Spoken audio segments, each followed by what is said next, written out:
susoli mo at the end of the term. Pag hindi mo sinulit, sisililang ka, babayaran mo.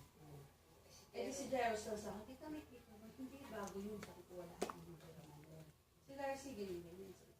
Pag wala kang pangupa, pumunta ka sa akin. Ako na lang yung babayan, umupa ka na.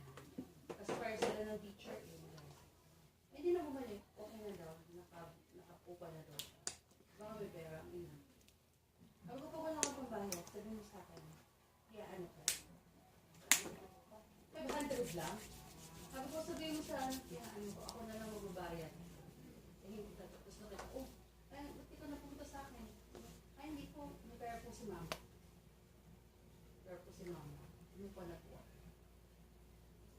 Wala kasi hindi ka man. Bago yun eh. 2015 batch ang gumagamit nun eh. Kasi sabi ni Tita Mar, lagi ba napunta sa iso siya? Sabi yung babawalan pala. Ay, pinagbabawalan.